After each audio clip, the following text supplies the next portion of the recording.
ओम नमः सिद्धेभ्यः। ओम नमः सिद्धेभ्यः। ओम नमः सिद्धेभ्यः। मंगलम भगवान वीरो मंगलम गौतमो गणी मंगलम कुंद कुंदाद्यो जैन धर्मोस्तु मंगलम सर्वमंगल मांगल्यम सर्वकल्याणकारकम प्रधानं सर्वधर्माणां जैनं जयतु शासनं जैनं जयतु शासनम्।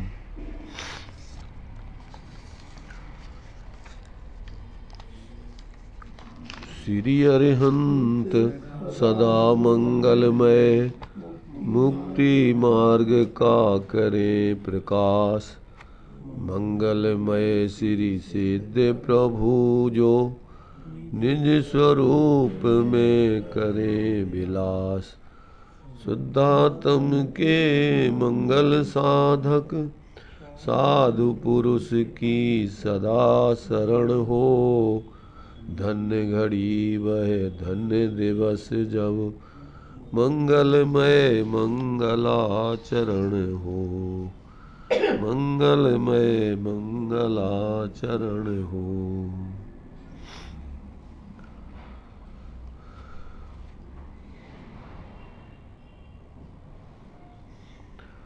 चर्चा अपनी ये परमानंद स्तोत्र के माध्यम से चल रही है।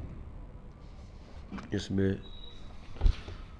आचार्य देव ने प्रत्येक आत्मा का वास्तविक स्वरूप क्या है और वास्तविक स्वरूप की सिद्धि पर्याय में किस प्रकार से हो, जिससे कि हमारा अनादिकालीन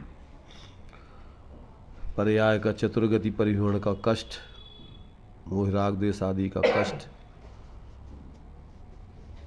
नष्ट हो जाए और हमारी वास्तविक जो स्वाश्रित आत्मानंदमय दशा है, परमानंदमय दशा है, ऐसा वह अपना परमात्म स्वरूप अंतर बाहर एक समान हो जाए, उसकी चर्चा यहाँ पर चल रही है।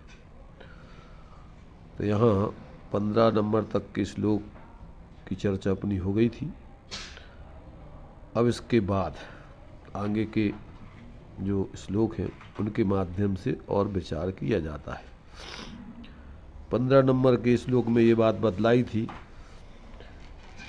कि हमारा जैसा परमात्म स्वरूप है, परमानंद स्वरूप है, जिस क्षण हम उसको देखते हैं, ध्यान में उपयोग को एकाग्र करके समाधि के माध्यम से जब हम उसका अनुभव करते हैं, उसी समय हमारे पर्यायजनित जो भ्रम हैं अपने संबंध में वो ख़त्म हो जाते हैं संपूर्ण, उनसे हम रहित हो जाते हैं।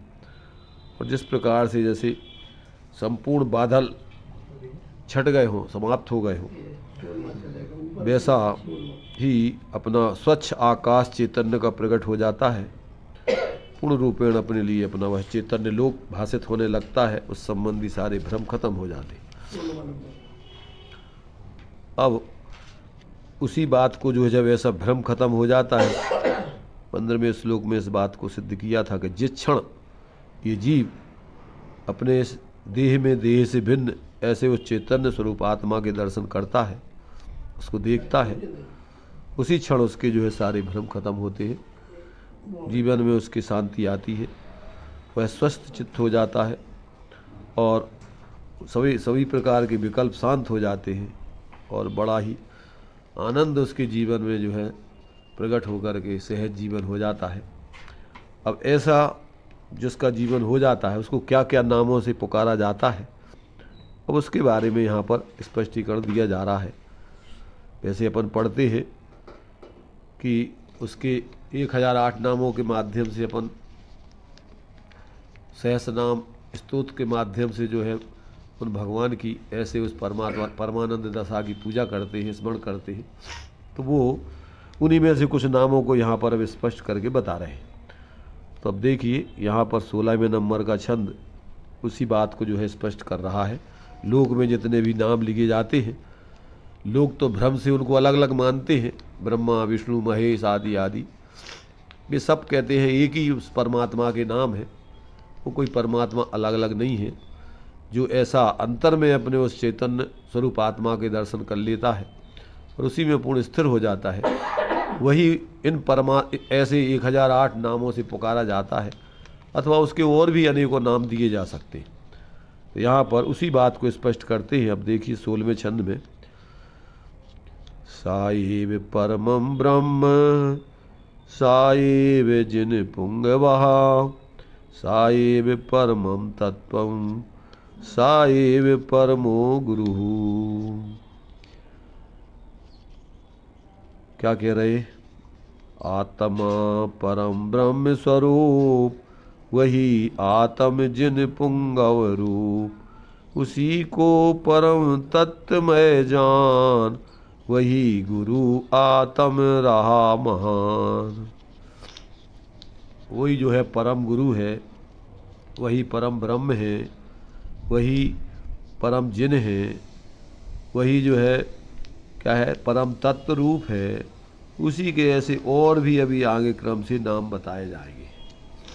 तो ये जो है कहते हैं जो जीव ऐसा अपने अंदर में उस परमात्मा स्वरूप के दर्शन कर लेता है, उसी में स्थिर हो जाता है, उसी को फिर ऐसे अनेक नामों से स्मरण करके जीव और उसकी स्तुति करते हैं।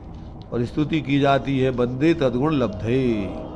कुछ लोग तो भगवान को कर्ता धर्ता मान करके काल्पनिक भगवान, और फिर उसकी जो है पूजा भक्ति करते हैं ताकि जो है वो प्रसन्न हो जाए और अपने लिए कुछ जो है अपन जो चाहते हैं सब लौकिक सिद्धियाँ रिद्धियाँ हमें प्राप्त हो जाए। ये तो सब अज्ञानता के माध्यम से ऐसी कल्पनाएं करते हैं लोग। परमात्मा तो स्वयं कृतकृत हो गया, अब वो तुम्हारे लिए क्या संसार के और कार्यों में उलझाएगा। इसलिए उन परमात्मा के स्वरूप को तो हम स्मरण करके समझ करके और जिस तरीके से वो परमात्मा दशा को प्राप्त हुए हैं उस विधि को सीखने के लिए हम उनको स्मरण करते हैं और उनके द्वारा बताई हुई विधि को सीखते हैं। इसलिए उनके माध्यम से अपन को किसी प्रकार से और कोई कल्पना मिथ्या नहीं करना चाहिए। वो तो अपना ही वास्तव में प्रकट रूप है। अभी जो अपना अप्रकट रूप है, अभी अपन जो शक्ति रूप बीज रूप परमात्मा है, वही जो है वो वृक्ष रूप परमात्मा के रूप में प्रकट हो गए हैं। ऐसे ही प्रत्येक आत्मा अपना परमात्मा दशा को प्रकट करके सुखी हो सकता है। वो तो इसकी प्रेरणा के लिए है, वो आदर्श के रूप में है। उनको देखकर हम अपने स्वरूप को जो है ऐसा जाने माने अनुभव करके उसमें उस शक्ति की व्यक्ति करके हम भी उस दशा को पावे, तभी जो है अपना इस संसार संबंधी दुखों का अभाव होगा। इसके अलावा और कोई उपाय नहीं है। तो यही बात यहाँ अपन ने अभी इस 16वें छंद में पढ़ी है।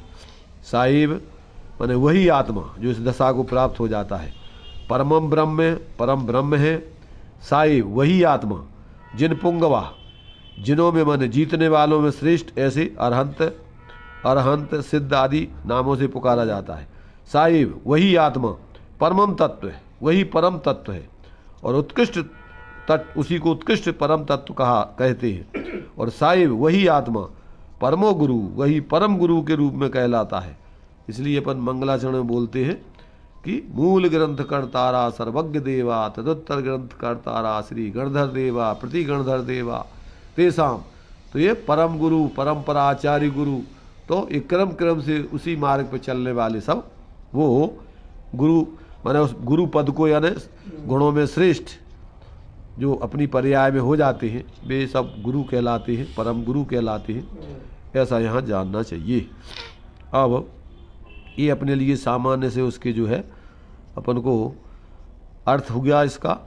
अब इसी को जो है विस्तार में भी खुलासा है, इसके विस्तार में भी अपन एक एक की परिभाषाएं खुलासा अपन पढ़ते हैं। देखिए तो विस्तार में भी अपन उसके स्वरूप को क्रमशः समझें। संक्षेप में तो अभी जो अपन ने चर्चा की है वही स्वरूप समझना चाहिए। तो देखिए, बोलो मत यार, तुम अपने निकाल लेंगे ना, बीच में डिस्टर्ब मत करो। तो ये सब उपयोग डिस्टर्ब होते रहे, वे भी तो जानते हैं सब। निर्विकल्प, हाँ, इसको देखिए खुलासा जो है इसका, एक एक वाक्यों का, इनके इन शब्दों का एक एक जो नाम दिए गए हैं एक एक का थोड़ा खुलासा चलता है विस्तार में। निर्विकल्प समाधि द्वारा सहज ज्ञात आत्मदर्शन की परम ब्रह्म रूपता व जिन पुंगवता। निर्विकल्प समाधि भाव के द्वारा बाह्य पदार्थों की जानकारी रोककर क्षण भर को अपने आप में विश्राम करें और उस पुरुष के द्वारा जो अपने अंतः अनुभव होता है ज्ञानमय वही परम ब्रह्म कहलाता है। हाँ, वही जब पूर्ण ज्ञान केवल ज्ञान को प्राप्त हो जाता है तो वही परम ब्रह्म स्वरूप कहलाता है। उसी को ब्रह्म कहते हैं भैया ये ब्रह्मलीन हो गए। तो ब्रह्मलीन हो गए वो तो मूल में अपनी आत्मा में लीन हो गए। लोक में तो जो है जो समाप्त हो जाते हैं तो वे कहते परम ब्रह्मलीन हो गए वो। तो वे भी आत्मा में ही लीन हो गए, माने जो शरीर छूट गए और वे आत्मा में लीन होके चले गए दूसरी जगह। तो वो तो आत्मा में लीन हो गए कि शरीर में मूर्छित होके मरे, वो तो एक अलग चीज़ है। लोक में अपन मरने वालों को अच्छे रूप में मानते हैं। लोक में अच्छे रूप में माने जाते हैं स्वर्ग में चला जाना, इसलिए ज़्यादातर लोग बोलते हैं हमारे पिताजी स्वर्गवासी हो गए, माताजी स्वर्गवासी हो गई, जो भी गया वो सब स्वर्गवासी हो गए। और जो लोग दूसरे अपने को परम ब्रह्म को श्रेष्ठ मानते हैं तो वे कहते ब्रह्म में लीन हो गए। तो अब ये तो वास्तव में सिर्फ औपचारिक है व्यवस्था। परमार्थ से तो जब तक ऐसे अपने उस चैतन्य स्वरूप में व्यक्ति अंतर में अपने उपयोग को एकाग्र करके और लीन नहीं होता है तब तक वो उस परम ब्रह्म पना को प्राप्त नहीं होता है। शाश्वत दशा जो बोल रहे थे अभी, तो स्थिर दशा कैसे प्राप्त हो, ये विधि है उसकी प्राप्त करने की। अंदर में अपना जो स्वरूप शाश्वत तत्व है, जब परिणति अपनी बाहर के अस्थिर तत्वों का अवलंबन छोड़ देती है और उसी शाश्वत तत्व का अवलंबन ले लेती है तो वो परिणति भी एक रूप फिर उस ब्रह्म पने को प्राप्त हो जाती है। परम ब्रह्म का दर्शन करो, कहाँ दर्शन करो, बाहर में कहाँ दर्शन मिलेगा। अपने ही अंतः, अपनी ही परिणति से, अपने ही साधन से, अपने ही आपका उस रूप में अनुभव हो, वही दर्शन कहलाता है। मंदिर आदि तो बाह्य साधन है, पर कोई उस मूर्ति को ही भगवान माने तो भगवान के दर्शन तो नहीं हो सके। अरे जिस भगवान की संभावना की है उस भगवान के स्वरूप को सोचो तो। भगवान को बाहर में अभी जान पाया नहीं, भगवान बाहर में पाया नहीं जाता। एक जान भर लिया, जैसे बाहर की अनेक चीजें जानने में आ रही हैं, उसी तरह बाहर में यह भगवान भी जानने में आया, मगर पाया नहीं गया अभी। जब अपने स्वरूप से तुलना करेंगे और अपने स्वरूप में उसका भान होगा तो पाया गया समझिए। तो परमात्मा स्वरूप का दर्शन बाहर नहीं मिलता। मैंने अपन को बाहर में जो परमात्मा का स्वरूप बताया गया है सशरीर, जिसको अपन बोलते सकल परमात्मा, तो वो तो उनकी बाहर की अभी चार आघातीय कर्मों के साथ में रहने वाली संयोग की दशा है। पर संयोग में भी बिल्कुल वो ऐसे शांत मूर्ति हो जाते हैं। अब उनको कोई काम नहीं है, ना पांचों इंद्रियों के विषयों से उनको देखना रह गया है, ना शरीर से कुछ करना रह गया है, ना हाथों से ना पैरों से चलना। इसलिए उनकी मुद्रा पर बनाते हैं, हाथ पर हाथ धरे हैं, बैठे हुए बिल्कुल सहज पद्मासन में, संपूर्ण इंद्रियों से अतीत अंदर में अपने उस इंद्रियातीत आत्मस्वरूप में लीन होकर वो अनुभव कर रहे हैं। तो वो उनकी प्रतिमा तो अपन को अंतर दर्शन करने की प्रेरणा देती है। बाहर में अपन जिन आँखों से उस प्रतिमा को देख रहे हैं वो तो निमित्त मात्र है। नैमित्तिक तो अपन को उनकी आत्मा की दशा अंदर में वैसी शांत दशा देखना है। उसके लिए अपन ने वो प्रतिमा स्थापना करके बनाई है, क्योंकि साक्षात अभी वर्तमान में अपने पास परमात्मा नहीं है। इसलिए अपन को परोक्ष रूप में जैसे अपने पिताजी वगैरह चले जाते हैं तो अपन उनकी फोटो तस्वीर वगैरह बना के याद करते रहते हैं। ऐसे ही ये तो उनकी एक अपन ने मूर्ति जो है पत्थर में स्थापित करके और याद करने के लिए उनके स्वरूप को जो है स्मृति के लिए बनाई है। मात्र उसी को अपन भगवान नहीं माने। अगर उसी को मान लेंगे तो परमार्थ से अपन भगवान का स्वरूप नहीं समझ पाएंगे, फिर वो भ्रम हो गया, व्यवहाराभास हो गया। वो अपना वास्तव में परमार्थ व्यवहार परमार्थ को बताने के लिए होता है। वो परमार्थ की सिद्धि उससे तुमने नहीं की तो वो व्यवहार भी तुम्हारा मूर्ता वाला हो गया। फिर वो व्यवहार मूर्ता कहलाती है। जो परमार्थ को साध है, परमार्थ की सिद्धि का कारण बने, वो व्यवहार सम्यक व्यवहार है। और जो परमार्थ है तो वो उसी के लिए, अब लोग उससे उसकी सिद्धि परमार्थ के तो करते नहीं है, और रूढ़ी से उसी को भगवान मान के और एक संतुष्टि करके रोजीना उसके दर्शन करके और या उनके पास आकर कुछ बोल करके वो संतुष्ट होकर चले जाते।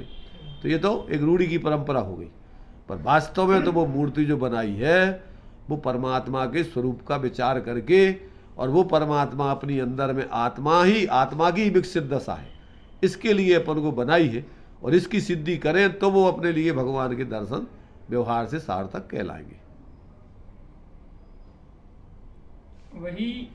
यही आत्म तत्व जो भ्रम रहित हो, क्या है यहीं से खुद अपने आप के अंत ही मिलता है, वही परम ब्रह्म कहलाता है।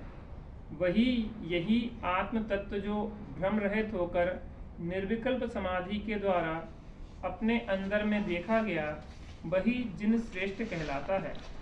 राग द्वेष भाव को जीते ऐसा आत्मस्वरूप बाहर कहाँ में दिखेगा। अपने को बनावे उस ढंग का जिससे कि अपने आप में उस जिनेंद्र देव के दर्शन हो। परम तत्व यही है जो एक निर्विकल्प भाव से बाहरी चीजों की जानकारी लेकर अपने मन को केंद्रित करके संयम में लेकर जो कुछ भीतर ज्ञान सामान्य का अनुभव किया, वही परम तत्व है, उत्कृष्ट तत्व है। सबसे उत्कृष्ट चीज क्या है, सर्वोत्कृष्ट वैभव क्या है, बस अपने अंतः विराजमान यह ज्ञान प्रकाश। तो ये जो है इन जो नाम दिए गए हैं उनके नामों की सार्थकता बतला रहे कि परम ब्रह्म कैसे हो गए। वो अपने उस शाश्वत तत्व आत्मा में परिणति को लीन करने से परिणति में परम ब्रह्मता, माने परम जो है आत्मा की जो है अनुभूति, उत्कृष्ट अनुभूति प्रकट हो गई, इसलिए परम ब्रह्म है। वही जीतने वालों में श्रेष्ठ है, पुंगव अर्थात श्रेष्ठ। तो जो चौथे गुण स्थान से एक देश जिन संज्ञा लागू होती है, तो जैसे नचारी देव ने तो दूसरे गुण स्थान से ली है, वहाँ पर अभी मिथ्यात्व का उदय नहीं है, अनंतानंदी का उदय आया है, तो उन्होंने वहाँ से एक देश जिन लिया है। तो जहाँ से अपने स्वरूप के अवलंबन से विकारों को जीतना जीव प्रारंभ करता है, वहीं से वह जिन चालू होता है, जिन संज्ञा उसकी लागू होती है। और वही जो है जब पूर्ण विकारों को जीत लेता है तो वही जो है क्या हो जाता है, जिनेंद्र कहलाता है, जीतने वालों में श्रेष्ठ। ऐसे वो अरहंत दशा सिद्ध दशा प्राप्त कर ली जाती है। ऐसा जो है वही यहाँ पर कहते जिन पुंगव है, जीतने वालों में श्रेष्ठ, ऐसे जो है अरहंत सिद्ध दशा है। तो ये सब उसी नामों की यहाँ सार्थकता बतला रहे कि यही आत्मा इन नामों को सार्थक करता है लोक में जो अपन ऐसे नाम पुकारते हैं। आगे देखिए, विपत्ति व विश्राम के सत्य स्वरूप का ज्ञान न होने पर प्राणी के निरंतर आकुलता का सद्भाव पाया जाता है।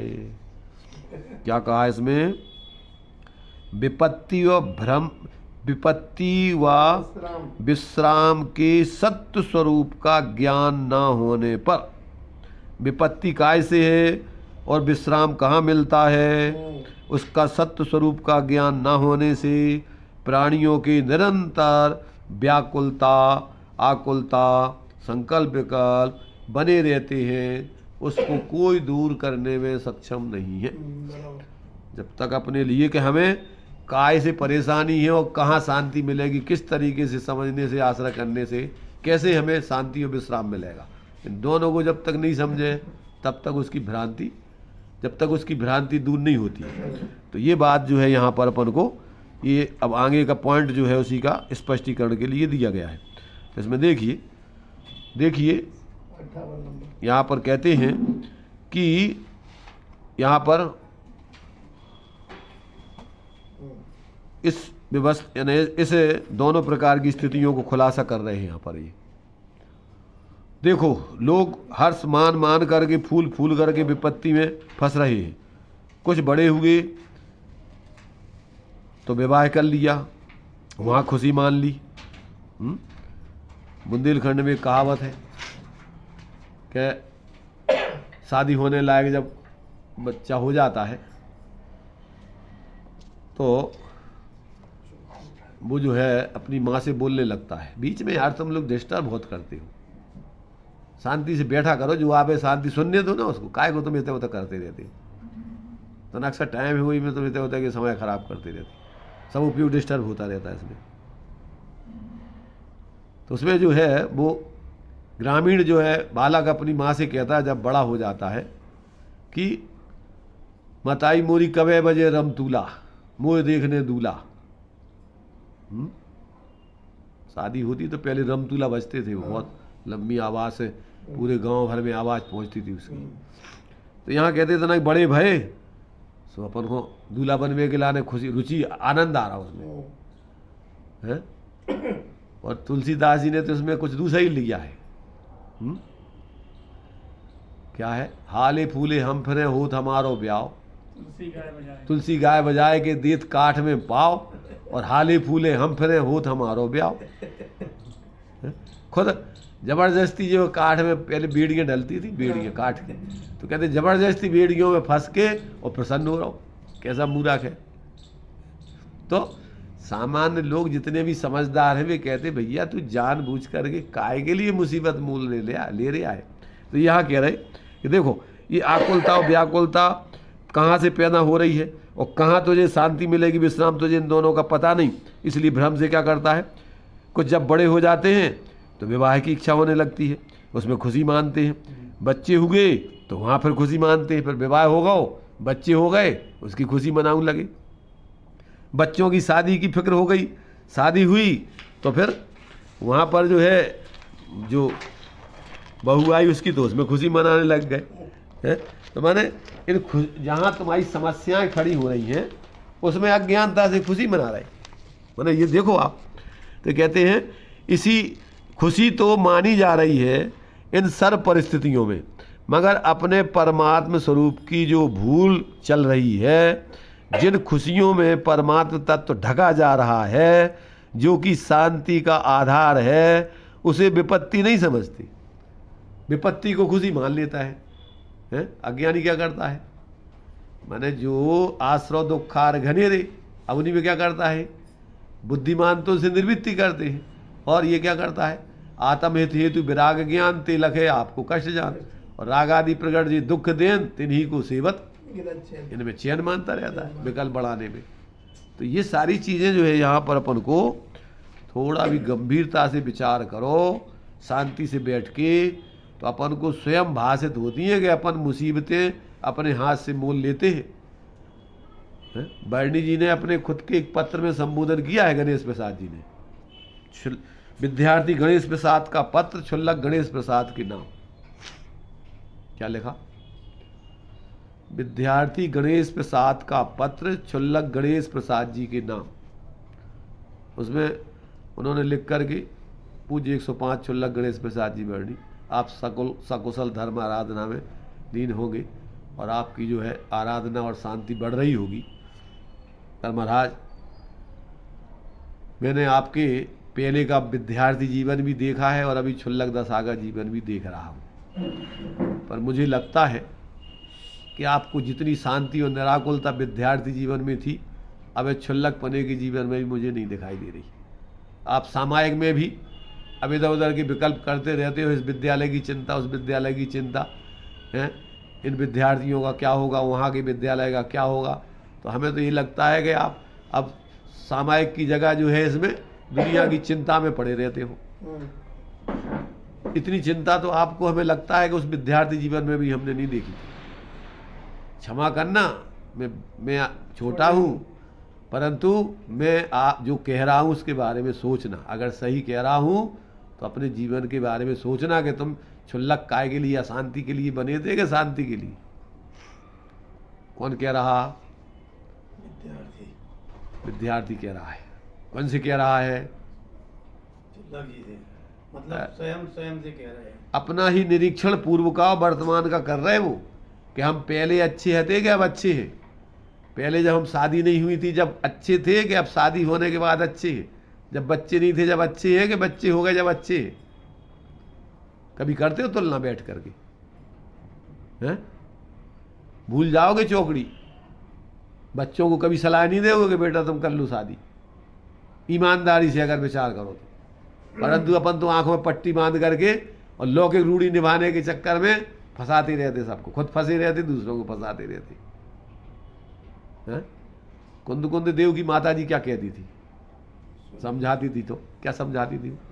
हे बेटा तू शुद्धोसी बुद्धोसी निरंजनोसी, संसार माया से वर्जित रहना, तू संसार की माया में मत उलझना। ऐसी लोरी सुनाती थी। क्यों सुनाती थी भैया? कुंद कुंदेव ने शादी नहीं की क्योंकि उनकी माता ने उनको शुरू से यही समझाया, इस झंझट में कोई शांति नहीं है, मैं बहुत परेशान हूँ। है? तो मतलब ये है कि अपन अज्ञान दशा में स्वयं दुखी रहते हैं और दूसरों को दुखी होने की सलाह देते रहते हैं। दिया ही है समय सार की चौथी गाथा में। तो ये आचार्यत्व घर जगह जगह पर घर माने प्रत्येक व्यक्ति आचार्यपना करता है, दूसरों को समझाता है। जो वो कर रहा है सबको भी कहेगा तुम भी ऐसा कर लो, तुम भी ऐसा कर लो, तुम भी ऐसा कर लो। क्या है? इसलिए यहाँ कह रहे भैया, विपत्ति तू खुद ही मोल लेता है और विपत्तियों को अच्छा मानता है और फिर रोता है।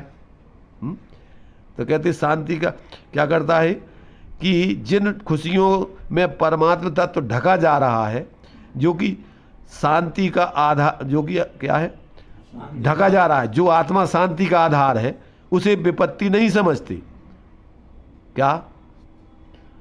जो तेरे लिए शांति का आधार आत्मा है और जो ढका जा रहा है, और उस ढकने को तू क्या मान रहा है? विपत्ति नहीं मान रहा है, उसे तू शांति का आधार मान रहा है। उल्टी बुद्धि है तेरी, है? तो उसे विपत्ति नहीं समझता।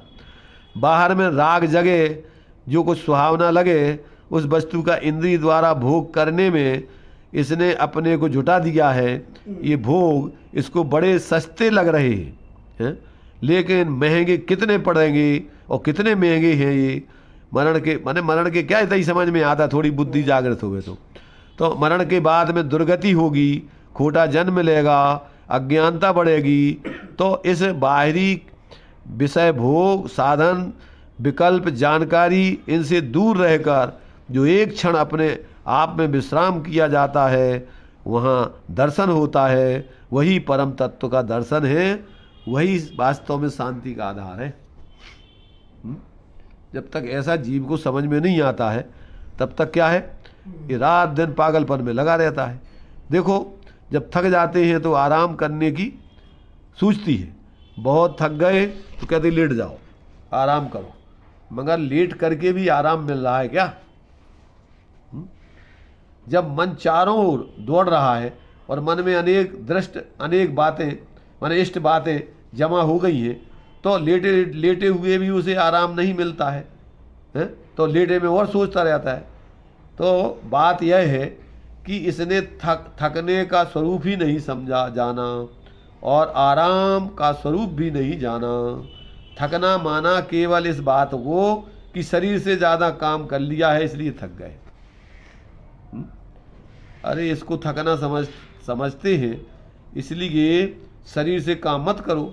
अरे थकना तो विकल्पों से होता है आत्मा का, जो निरंतर मन में चक्की चल रही है विकल्पों की, अनेक जगह इष्ट बुद्धि लग रही है और अपने मन के माफिक बात ना होने से घबराहट बनाए हुए हैं। ये विकल्प, ये विचार, ये तरंगे इस जीव को थका रही हैं, किंतु इसने थकने का स्वरूप ही सही नहीं समझा। फिर उस थकान को मिटाने के लिए आराम क्या समझ में आएगा? इसके कहाँ आराम करें, कैसे हमारी इस आत्मा की थकान मिटे? थकान व विश्राम का सत्य ज्ञान होने पर ही विश्राम का सच्चा अवसर मिलता है। इसको कि थकान हमारी जो है यहाँ से हो रही है और विश्राम यहाँ करेंगे, तभी हमारे लिए यहाँ से ही हमें विश्राम होगा। जब इसका ज्ञान हो जाता है सही, तभी इसको जो है वास्तव में जो है शांति का मार्ग उपलब्ध होता है। जिसने ये समझा कि मैं आत्मा विकल्प के द्वारा थका करता हूँ, यहाँ की बात वहाँ की बात, इष्ट अनिष्ट मतलब नहीं, फिर भी अनेक कुबुद्धियाँ होती हैं, विचार तरंग उठते हैं। उन विकल्पों से मैं थक गया हूँ, कष्ट में पड़ा हूँ। ऐसा थकान का स्वरूप यदि इसके चित्त में आए तो अपनी थकान को मिटाने के लिए कई आराम भी कर सकता हूँ। जब समझ में आए कि विकल्पों से थक रहे हैं, तो फिर विकल्पों के अभाव करने की विधि जाने, और विकल्पों के अभाव करने की विधि है निर्विकल्प तेरा स्वभाव है। तो स्वभाव का अवलंबन करें तो विकल्पों के लिए स्थायी, अपने लिए परिणति को स्थायी आश्रय मिले तो परिणति में शांति आवे। अब वो तो नहीं करे, अब इधर उधर ढूंढे शांति का उपाय, तो कहाँ से मिलेगा, वहाँ है ही नहीं, क्यों उससे तो और विकल्प बढ़ेंगे। ज्यों ज्यों शांति के लिए प्रयत्न करता है त्यों त्यों और अशांति बढ़ाता जाता है। अब ऐसा हो जाए, ऐसा हो जाए, तो विकल्पों के साधन इकट्ठा कर दिया कि विकल्पों को मिटाने का शांति का उपाय सोच रहा है? सुख प्राप्ति हेतु प्रयत्न करता, सुख जाता दूर है। क्यों? कि उल्टे उपाय करता रहता है, और परिग्रह बढ़ा करके और बाहर के विकल्पों के साधन जुटा के, और सोचता है कि अब सुखी हो जाएंगे, अब सुखी हो जाएंगे, हैं? तो जैसे वो मृग मरीचिका में वो हिरण दिखता है, दूर दिखता है, अरे वो सामने पानी है, वो ये सुखी हो गए, इनने ऐसा कर लो, मकान बना लो, फलाना हो गो, शादी हो गई, फलान इनके बच्चे बहुत करने लगे, धंधे पानी, एक दो दुकानें हो गई, इसे सुखी हो गए। अरे मूर्ख, उनके और विकल्प बढ़ गए कि और शांति मिल गई उनको, तुझे कुछ पता ही नहीं है, उल्टी बुद्धि है। इसलिए कहते हैं कि जैसे वो हिरण दौड़ दौड़ करके और मर जाता है, थक जाता है, पर शांत पानी नहीं मिलता है, ऐसे ही ये वस्तु पराई माने अपनी भेद नहीं करता, जल नहीं पावे प्राण गमावे भटक भटक मरता।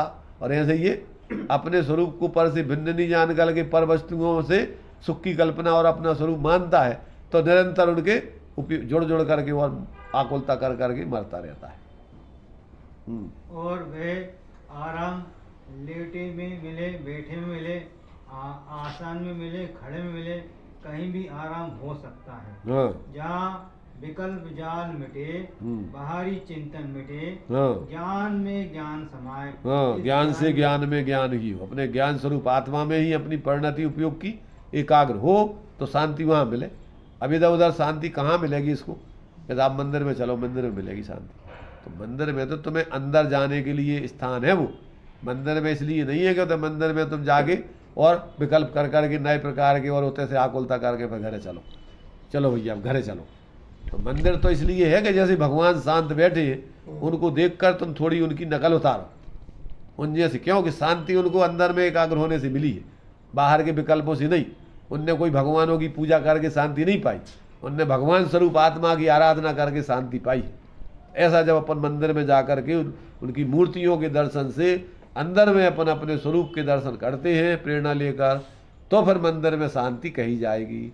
और मंदिर में अपन ने और कार्यक्रम इकट्ठे कर लाए तो होते भी आकुलता, भैया थक गए, चलो अब तो बंद करो, होगा कार्यक्रम, विधान होगा, अब तो पूजा हो गई, अब तो होते भी आकुलता, नई आकुलता खड़ी कर ली, जल्दी उठे चलो, तो होते अब होते और तीव्र कसाए की आकुलता। इसलिए समझता नहीं है, इसलिए अज्ञानता से आज तक शांति नहीं मिली। और जब अंतर में विकल्प शांत करने की विधि समझ लो तो कहते जहाँ उठते बैठते खाते पीते चलते फिरते फिर कहीं तुम्हें शांति अशांति का कारण नहीं है फिर।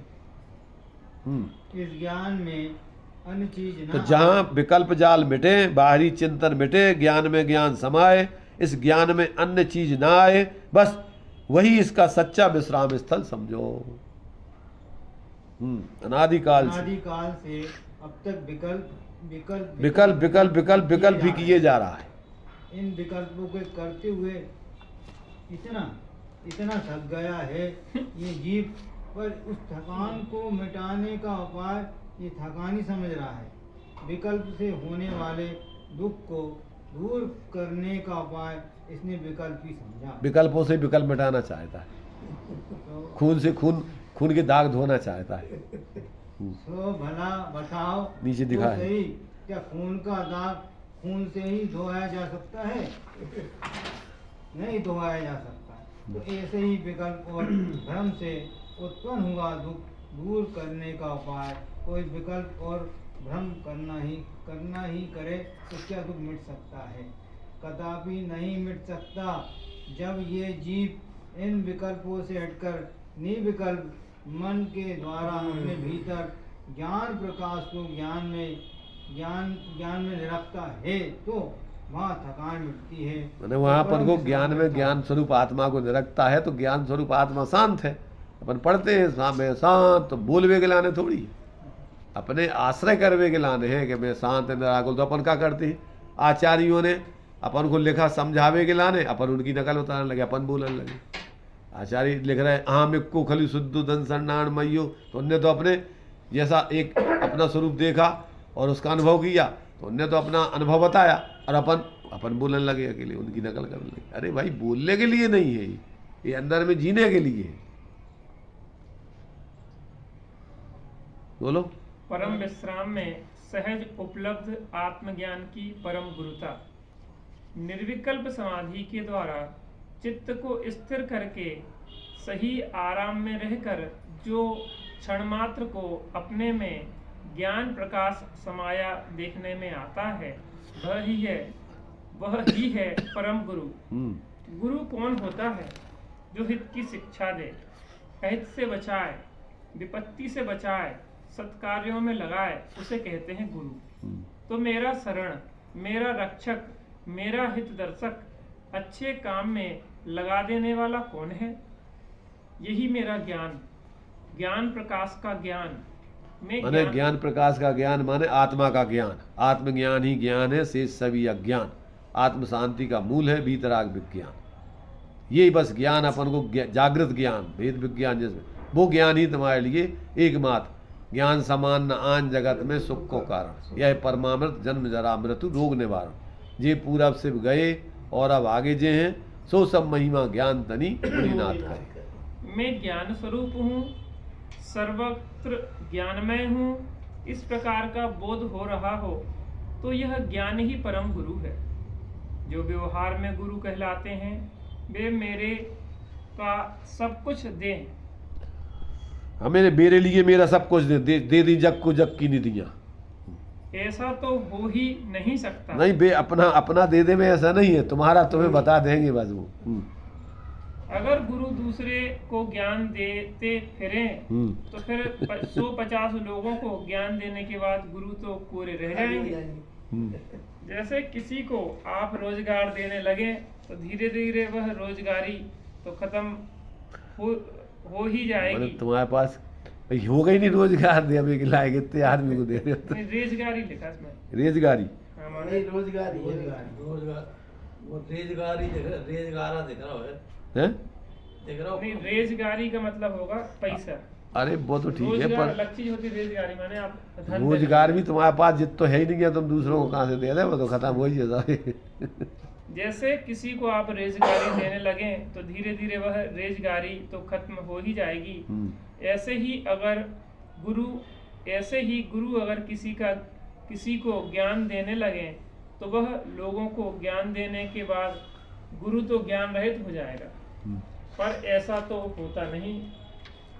देखा जाता कि गुरु जो जो ज्ञान अधिक देता है वैसे वैसे ही उसका ज्ञान और भी विकसित और स्पष्ट होता जाता है।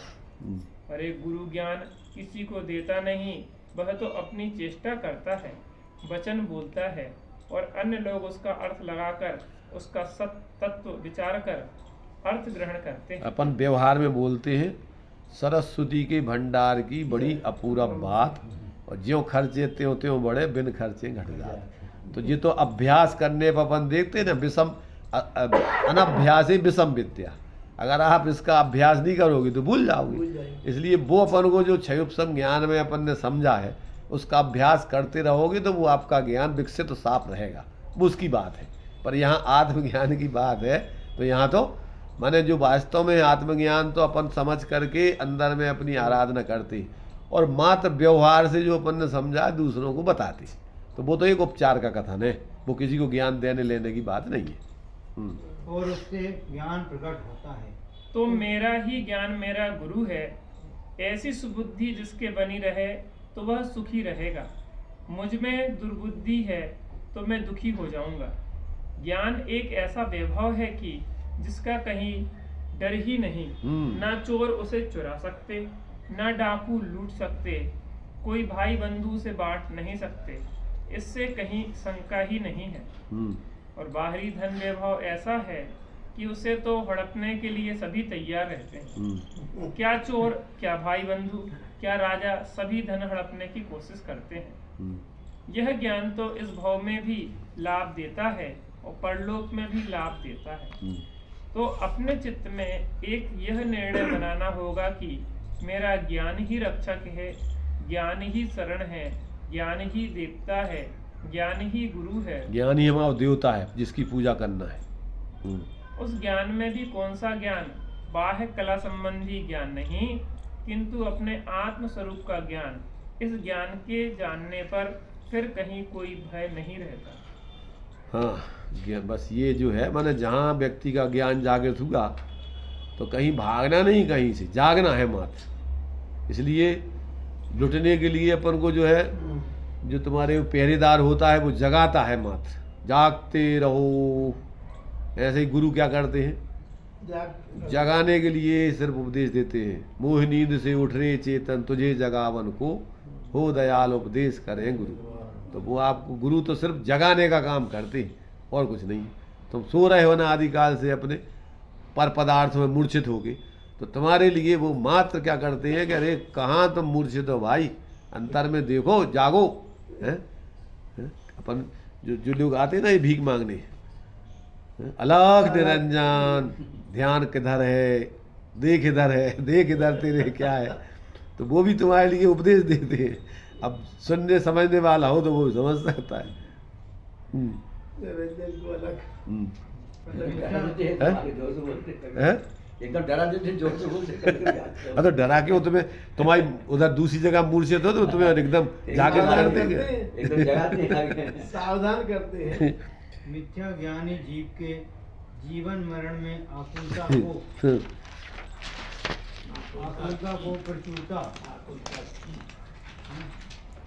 आकुलता की प्रचुरता, मिथ्या ज्ञानी जीव के जीवन में आकुलता की प्रचुरता, निरंतर दुखी रहता है वो। जितना जितना और ज्ञान क्षय उपशम बढ़ाता जाएगा उतनी उतनी और उसकी आकुलता बढ़ती जाएगी। क्यों? वो दुरुपयोग करता उसका। जितने बड़े बड़े दुरुपयोग होते हैं ये सारे के सारे क्षय उपशम ज्ञान में होते हैं। मूर्ख व्यक्ति नहीं कर पाते ऐसी बदमाशी, ऐसी उत्कृष्ट। जितने ये बड़े बड़े डाकू और बड़े बड़े ये होते ना गलत काम करने वाले, स्मगलर वगैरह, उनके पास क्षय उपशम ज्ञान की चालाकी बहुत हो जाती है। ऐसे ही ये धर्म के क्षेत्र में भी अगर तुमने क्षय उपशम ज्ञान करके लौकिक प्रयोजन साधने की कला आ गई तो इतने भी तुम्हारी बड़ी दशा है। मरण समय में किन जीवों को कष्ट होता है, जिन्हें मोह लगा हो, राग लगा हो। मैंने मरण समय में कौन जीव दुखी होते हैं? जिनको जो पर में मूर्छित हों, जो पर में आसक्त हों, वे छोड़ना नहीं चाहते और वो तो छूटेगा जरूर, तो अब घबराते हैं, चीखते हैं, चिल्लाते हैं, बेहोश हो जाते हैं। लोग में भी जो ज़्यादा मूर्छित होता है, कोई चीज़ गिर जाए और मिले नहीं तो पागल हो जाता है। हमारे भी जाते कभी कभी ऐसी जब अंतिम समय शरीर सब छूट रहा है तब क्या होगा? जब तो वो उसको तो पता ही नहीं कि क्या होगी दशा उसकी, बिल्कुल गाफिल हो जाएगा वो सोच के ही।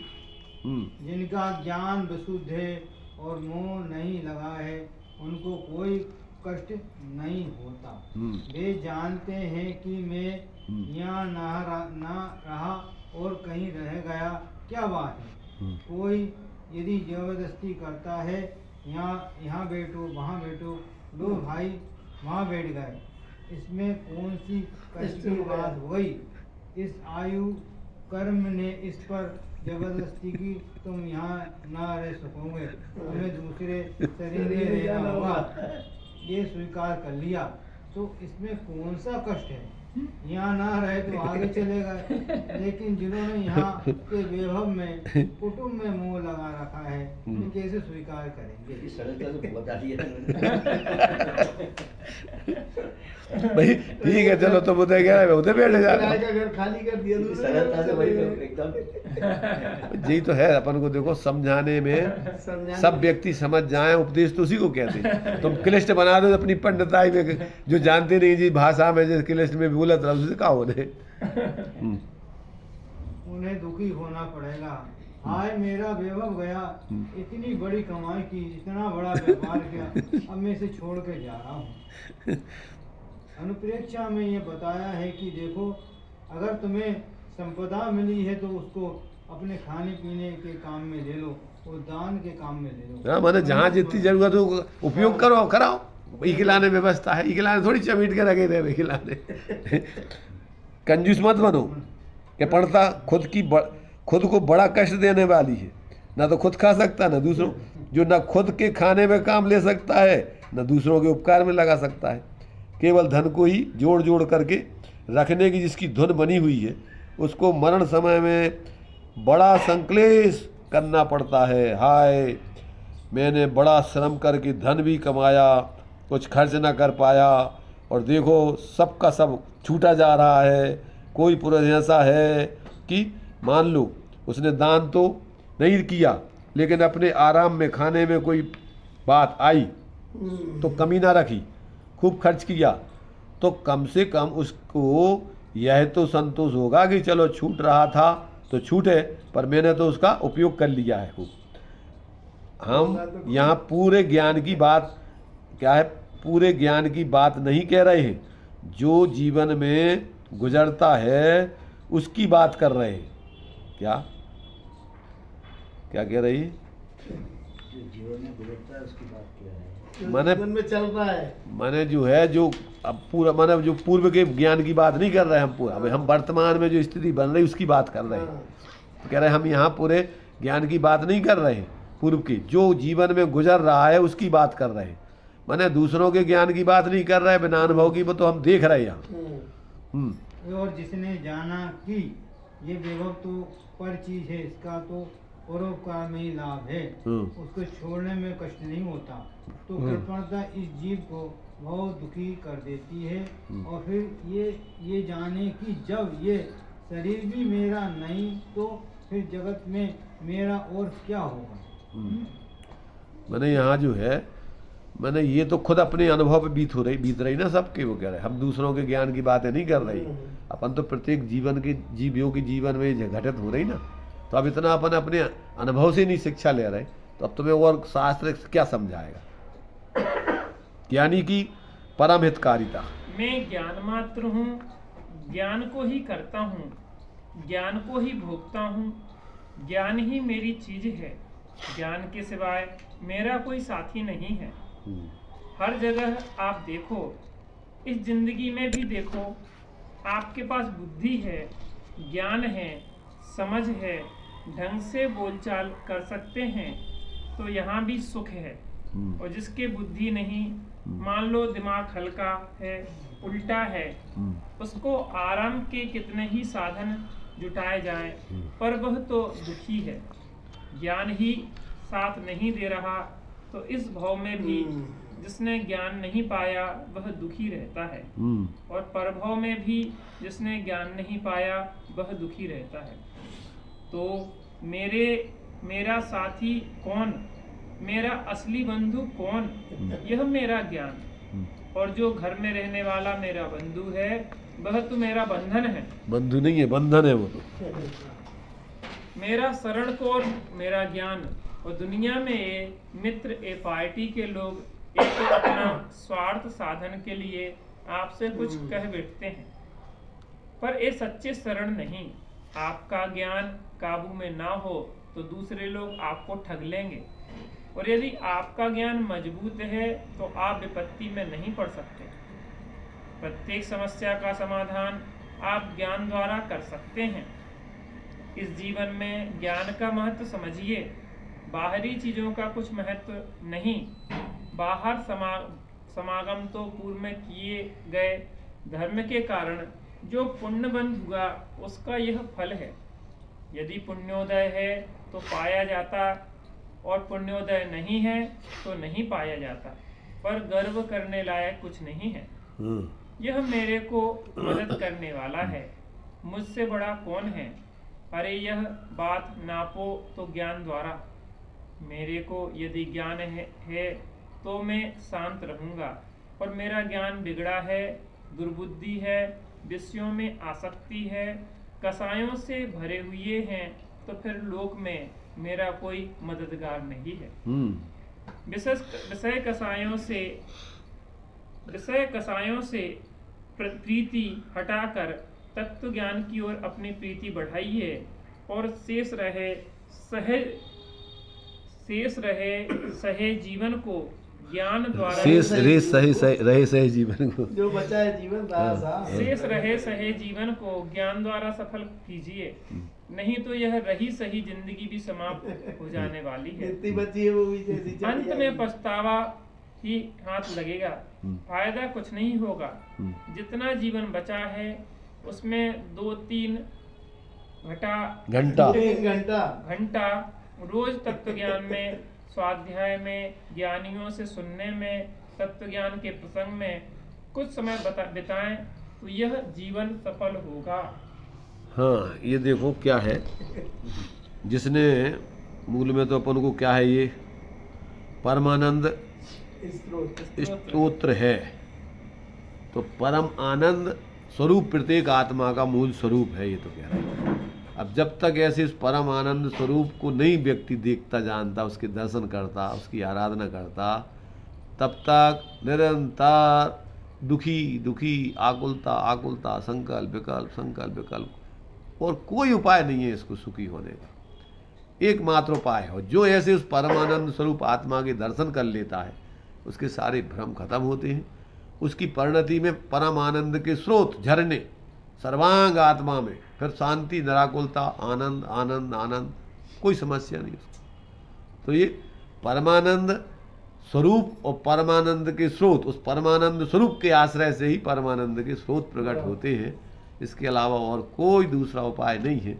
तो ये आचार्य अकलंक देव ने स्वयं उस परमानंद स्वरूप का आनंद भोगते हुए अन्य जीवों को परमानंद के स्रोत कहाँ से प्राप्त किए जाएं, कैसे सुख शांति पाई जाए, उसकी अपन को इस 24 छंदों में बहुत संक्षेप में, जैसे अभी पहले अपन ने उनका कौन सा पढ़ा था, स्वरूप संबोधन, वो उसमें भी बात तो देखो सब में, जैसे भावदीप का कार्य, चिद विलास, अनुभव प्रकाश, आत्मावलोकन, परमात्मा माने जितने भी, हाँ परमात्मा पुराण, सब में बस एक ही धुन, एक ही धुन। ज्ञानियों क्यों, भजन उनका वही है जो भा जाता है, बस वही बोलना, वही सोचना, वही जीना, सब कुछ वही, और कुछ नहीं उनका, उसी का नाम भजन है। तो अब ये तो जितने भी ज्ञानी हुए हैं उनका एक ही भजन है कि भैया देखो, आनंद और शांति कहीं बाहर में नहीं मिलेगी, किसी को नहीं मिली, मिलने की व्यवस्था ही नहीं। तो अब कोई हो, सबको एकमात्र अगर शांति चाहिए है तो अपन अपने स्वयं के शांतिनाथ प्रभु के दर्शन करो और आनंद भोगो। तो इस प्रकार से इस 16वें छंद में जो अपने लिए सभी भगवान शांतिनाथ भगवान है, आदिनाथ है, सभी सब शांतिनाथ है, सब शांतिनाथ। तो ये जो है अपन को यहाँ पर इस 16वें छंद में जो ऐसे स्वरूप के दर्शन कर लेता है, उनके जो 1008 नाम हैं, उनमें से कुछ नामों की सार्थकता यहाँ बताने के लिए ये अपन को छंद आगे क्रम से लिखे हुए हैं, और उसमें अपन समझें और अपने जीवन में घटित करें तो वास्तव में अपने लिए लगेगा कि हाँ वास्तविकता यही है, हम बहुत भ्रम में हैं। अब अपन को अपना भ्रम दूर करके और भ्रम रहित होकर जीवन जीना चाहिए। चलिए अभी अपना टाइम हो गया।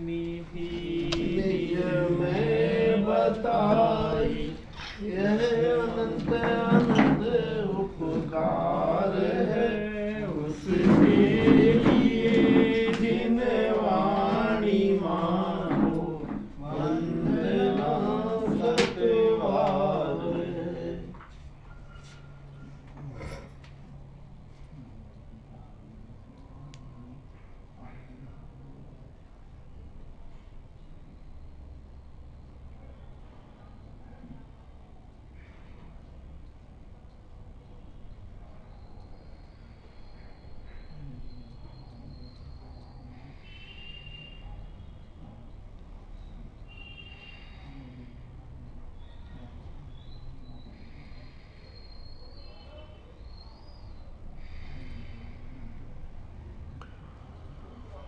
द्वादशांग जिनवाणी माता की जय, पंच परमेष्टि भगवंतों की।